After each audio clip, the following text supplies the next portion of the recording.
হাইকমান্ডের কড়া সতর্কবার্তার পরও বিএনপির তৃণমূলের কিছু নেতাকর্মীর বিরুদ্ধে চাঁদাবাজি, টেন্ডারবাজি ও হামলার অভিযোগ উঠছে। একের পর এক বিতর্কিত ঘটনায় গণমাধ্যমে নেতিবাচক শিরোনাম হচ্ছে, সংসদেও উঠেছে অভিযোগ। এতে বিব্রতকর পরিস্থিতিতে পড়ছেন শীর্ষ নেতারা। পরিস্থিতি সামাল দিতে এবার কঠোর অবস্থানে বিএনপি। সাংগঠনিক ব্যবস্থার পাশাপাশি নেওয়া হচ্ছে আইনি পদক্ষেপও।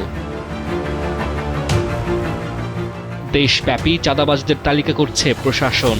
এমন বাস্তবতায় দলীয় হাইকমান্ডের স্পষ্ট বার্তা, দলের পরিচয় ব্যবহার করে কোনো অপরাধমূলক কর্মকাণ্ডে কেউ জড়ালে কাউকে ছাড় দেওয়া হবে না। সাংগঠনিক বহিষ্কারের পাশাপাশি নেওয়া হবে আইনি ব্যবস্থাও। গত এক মাসে বিভিন্ন জেলায় বেশ কয়েকটি নেতিবাচক ঘটনা ঘটে। মঙ্গলবার রাজশাহী উন্নয়ন কর্তৃপক্ষের ভবনে পুলিশের উপস্থিতিতেই টেন্ডার বক্স ছিনিয়ে নেন স্থানীয় বিএনপি ও অঙ্গ সহযোগী সংগঠনের নেতাকর্মীরা। ঘটনার সঙ্গে স্থানীয় যুবদল ও স্বেচ্ছাসেবক দলের কয়েকজন নেতা জড়িত বলে অভিযোগ ওঠে। এই ঘটনায় বিভিন্ন গণমাধ্যম সহ সামাজিক যোগাযোগ মাধ্যমে নেতিবাচক সংবাদ প্রকাশ হয়, সমালোচনা হয় বিভিন্ন মহলে। পরে রাতে টেন্ডার বক্স ছিনিয়ে নেওয়ার অভিযোগে যুবদলের দুই নেতাকে বহিষ্কার করে রাজশাহী মহানগর যুবদল।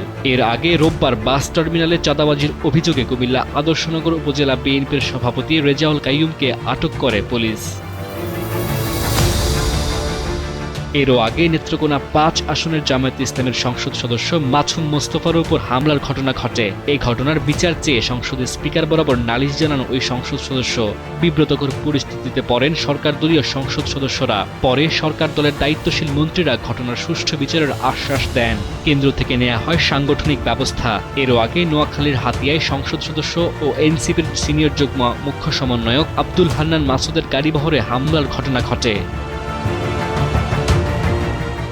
এ বিষয়ে প্রধানমন্ত্রীর রাজনীতি বিষয়ক উপদেষ্টা ও বিএনপির সিনিয়র যুগ্ম মহাসচিব রুহুল কবির রিজভী বলেন, ৫ আগস্টের পর থেকে দলের কোনো নেতাকর্মী অপরাধে জড়িয়ে পড়লে তার বিরুদ্ধে সাংগঠনিক ব্যবস্থার পাশাপাশি আইনি ব্যবস্থাও নেওয়া হচ্ছে।